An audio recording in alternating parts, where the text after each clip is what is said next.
Hey, what's up everyone? My name is Maxwell, real estate investor and serial entrepreneur. Every single week I get hundreds of DMs and hundreds of emails of people asking me questions like, hey, what was your lead source? How much money are you gonna make on that deal? How much money are you gonna spend to fix it up? How much money do you think you're gonna make on this one? So I decided to create a show called Monday Morning Investor.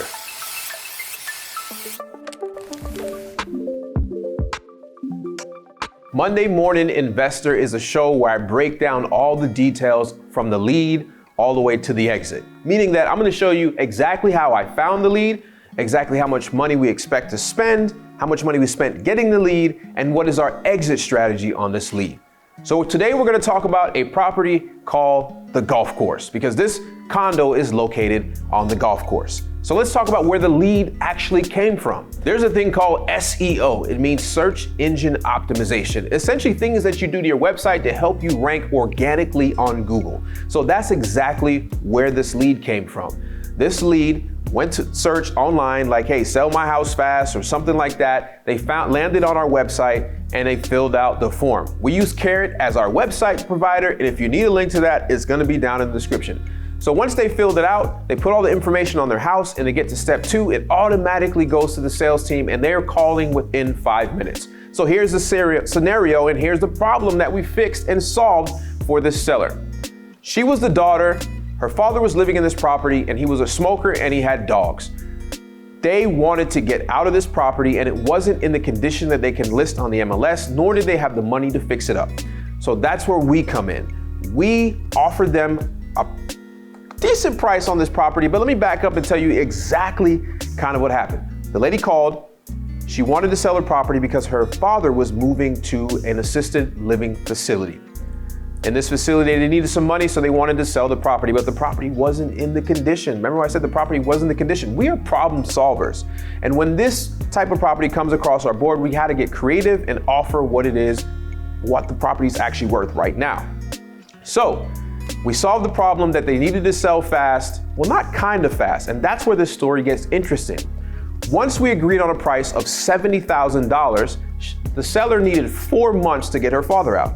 4 months. Now, most people will get frustrated and wouldn't sign the contract because they want to close fast. We said, no problem. You pick the closing date, we choose the price. If you agree on the price, we'll close. So we waited 4 months to close on this property at $70,000. Now keep in mind, that's an excellent price. We didn't even have to go see the property because the price was so good. We negotiated back and forth for a little bit between 60 and 70, 65 and 70, and we were able to lock it up for $70,000. Now that's a good lead. The lead cost us $0 because we use search engine optimization.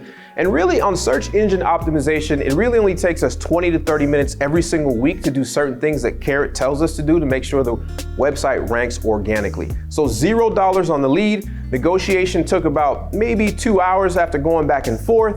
And then we finally locked the property up with a 4-month closing date.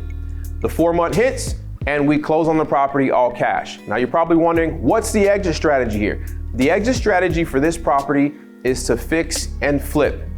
As we were doing research on the property, calling the HOA that it's in, the HOA told us, hey, look, we are a property that an investor cannot use as a rental property because inside the HOA, they want to increase the amount of home ownership inside the community. Right now, it sits at 30% and they want to get it way up. So they're not allowing us to keep it as a rental and rent it out. So that means we got to fix and flip it. Now we could have easily sold it to another fix and flipper, but like I say in all my videos, because we have money and because we know how to source our own deals, we keep the ones we really want. Now, this property, we closed on it, but it was a host of problems. Not really that much problems, but something that us as real estate investors know how to fix. Smoke haven. I mean, you can literally see the couch on the wall and the smoke print around it when we actually went and closed on the property. All right, so we closed on the property and our next objective is to fix it. Our budget is around $30,000 to fix this property. It's a 4-bedroom, 3.5 bath, sitting at about 1,500 square feet with 3 levels. If you watch to the end of the video, I'm gonna show you exactly how we comped this property over the phone in order to make an offer of $70,000 and never having to go see it. Now you got all the details, let's head out to the property. All right guys, now that we're at the property, let's show you around on what we actually purchased. We're standing in the living room, or actually no, this is the dining room. Yeah, this is the dining room of the property. It is a 4-bedroom, 3.5 bath, built in 1977, but you already know that. Let me show you guys around. Matter of fact, let's spin to the kitchen. Can we spin in the kitchen? Just knock it out. Kitchen's 1977. What can I say? So we'd replace this entire thing. As you can see, we've already started working on the property. We quilts the entire room. What that is, that's a primer, or like it hides, scuffs and smells. Keep in mind, this property was a smoker's property, and they also had a large dog. So the dog did some damage. You can smell it, and this guy smoked in this property the whole time. But this kitchen's gonna get completely redone. Before we painted the walls, you can see like the smoker's ring. Like you had the furniture up against the wall, and then you had the smoker's ring around it. No, not talking about barbecue, I'm talking about literally smoke. But let's check this out. This property goes straight up upstairs. Let's check it. Ripped out all the carpet. We even kilts the actual floor. The base floor, the subfloor, we kilts it because there was some scent in it from the dog, and that's a tip for you if you don't know. And there's really not too much to show you. It's a 4-bedroom, 3.5 bath. This is one of the bathrooms. This is the before shot. I'll show you guys a video some other time, but this is gonna be completely different. This looks like to be the master bedroom. The reason why I say that, because it has a bathroom. It's a full bathroom, has a shower, has a toilet, and has a sink kind of outside. You can check it out. But what's kind of cool is that you have this deck/patio area that looks into the parking lot. Not the best view possible, but it is a view. This is almost 1,500 square feet. Let me show you here. This is another one of the smaller bedrooms. Glass is broken here. Glass is broken here. Keep in mind, we bought this house sight unseen only because the price fit in a sight unseen price. Let's continue to the other bedroom here. All right, here is the 3rd bedroom. Not that big, not that small, decent sized walk-in closet. And it is what it is. It's a 1,500 square foot condominium overlooking the golf course. Let's go check that part out. Let's go back downstairs. Let's go into the actual main living room here that has pretty decent size. Like I said, the wall has been kilts. You can see the sliding glass door here, which takes you outside to the golf course. I don't know exactly what holes this is. It seems to be in pretty good manicured condition. Golf course, pretty cool. All right, so when I first visited this property after we purchased it, I did not know that it had a downstairs. Most condominiums do not have a downstairs, but the front is on a slope. The back end leads right to the golf course. So let's go check it out. This looks like a closet, but it's not. Come with me. It's a full downstairs. There's actually a bedroom down here and a full bath and an extra living room with a fireplace. If you can check this out, this is like a den area where you can kind of hang out. But check this out. Inside of here is a closet. So is it a bedroom or is it a living room? It's kind of up to whoever lives here. And I'll show you what is actually the bedroom.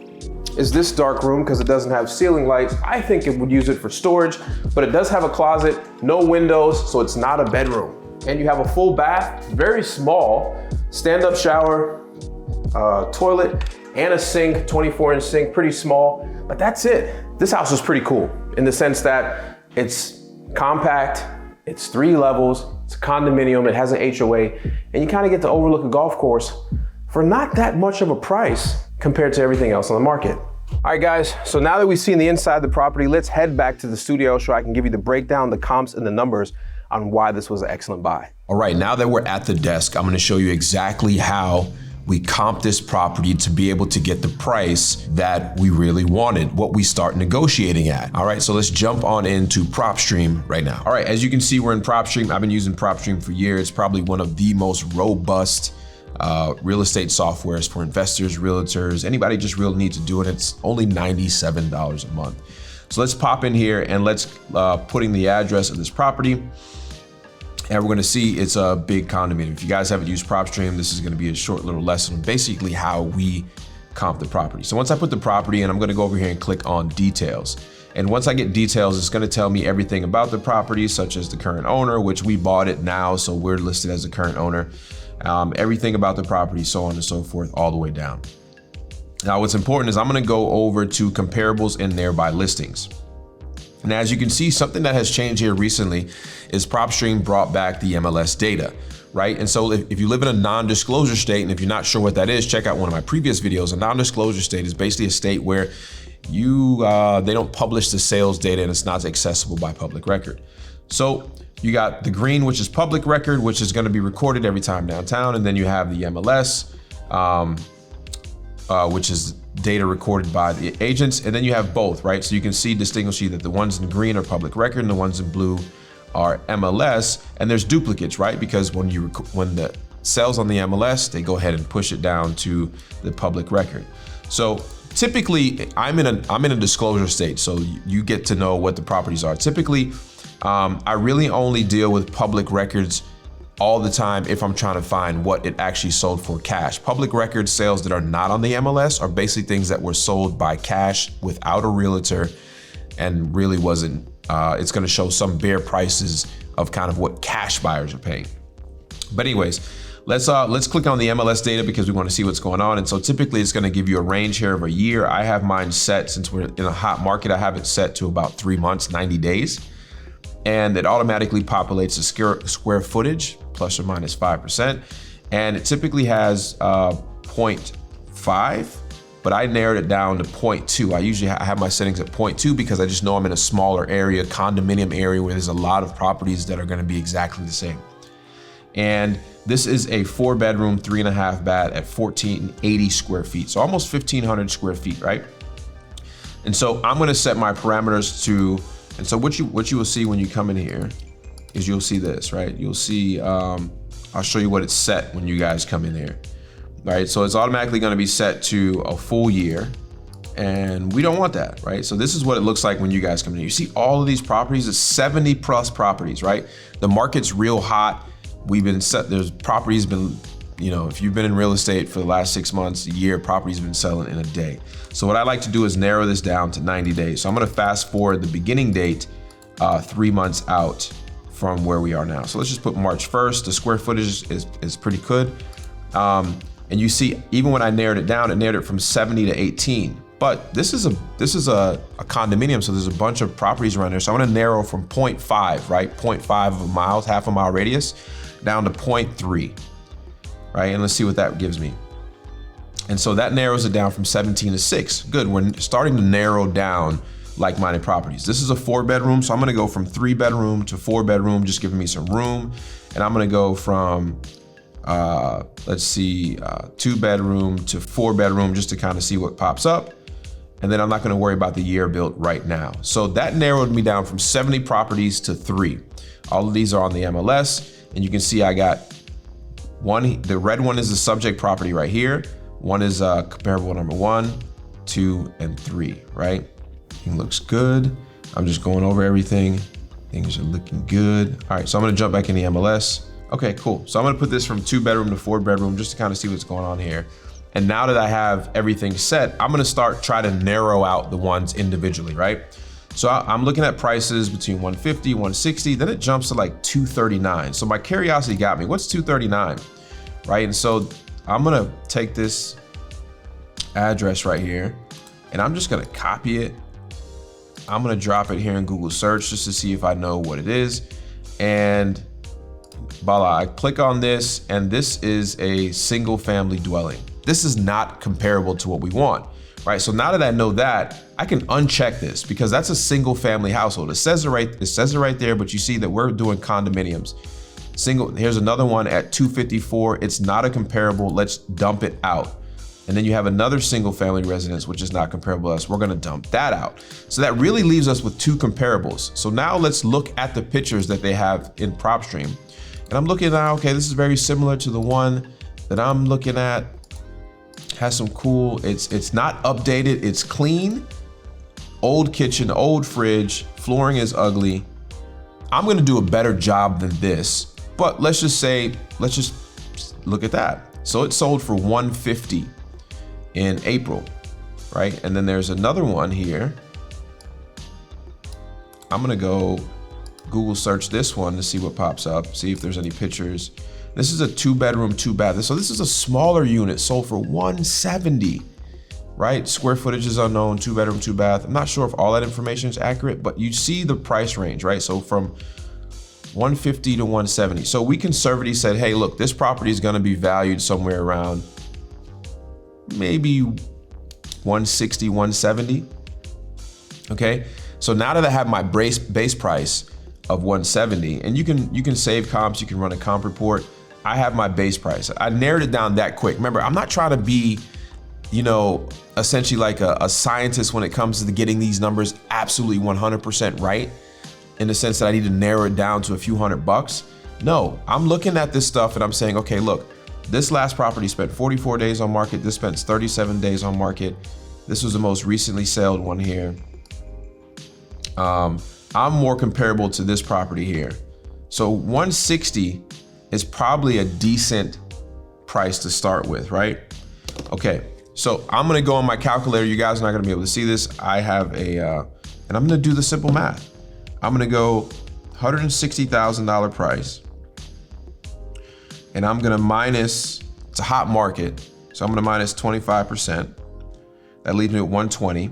And then the calculations, here's how I quickly get calculations for repairs. In my market, I use $15 a square foot, $20 a square foot, $35 a square. That's just a general idea of exactly how I'm gonna get a range of what it's gonna cost me. So at 1,480 square feet times, let's just say it's a medium where I'm gonna have to go in and do a lot of repairs, but it's not a complete gut out. I'm gonna times 20.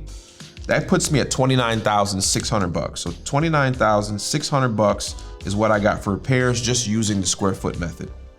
So now that I have the square foot method, I know my repairs roughly are gonna be. Remember, I didn't see this property. I don't know what it looked like before I'm making an offer. So I'm just taking the conversation I'm having with the seller and pairing it with, I know it's not a complete tear down, and we're good to go. So I'm gonna say $160,000 minus 25%, right? That's just for a discount, leaves me at 120. Minus $30,000 in repairs puts me at 90. Now, as a flipper, 90,000 would be a good price, right? But I want to see if I can wholesale this thing. So I'm gonna take off $20,000, right? And I'm at 70,000 because that would be my wholesale fee if I can sell this to $90,000 for a flipper. And if I sell it for 85, I'm still gonna make 15,000. So I come up with the price of $70,000 is gonna be my first offer. It's gonna be what I wanna be at. My first offer is gonna be around 65 or so. So I'm gonna offer $65,000 to start. And then I'm gonna work my way up to 70 if negotiations get in the way. So we started at 65 on this, worked our way up to 70,000. They took the offer, and that's where we're at. So you got a house, we got a condominium that can sell for 160. We paid 70,000 for it. We have a $30,000 rehab budget, and we'll easily make a good amount of money. So let's just do some math to see kind of what we can potentially profit on this, right? So $160,000 sale price, right? Minus, let's just say realtors and closing fees. We're gonna say 8%, that's 147, minus the 70,000 we paid for it, minus the $30,000 that we put in rehab. That's gonna leave us with around a $47,000 profit on this property, $47,000. And this property is not that bad condition, so the entire rehab will probably take somewhere around 30 days to finish. But that's exactly how we do it. It's that quick. I know you think you gotta be a scientist with the numbers. I know you think you gotta, get down to the dollar amount. This is exactly what you do, and you leave some room for yourself and you be conservative with your numbers, and that's it. All right, so that's how you go from a lead, everything about this property from how we got the lead all the way down. Voila, I hope this helped you guys. All right, everyone, I hope you enjoyed this episode of Monday Morning Investor, where I break down active deals that we have in our company, show you how we get them, show you how much we're gonna spend, and show you our exit strategy. I hope it's useful for you, and if it was, please do me a favor and subscribe. Press the subscribe button, turn the notifications on, because I'm gonna be dropping a lot more content, and I want you to comment below. Tell me what topics and what more in depth you want me to cover in the next Monday Morning Investor. And if this video was useful for you, share it with a friend who can enjoy it as well, and I'll see you next time on Monday Morning Investor.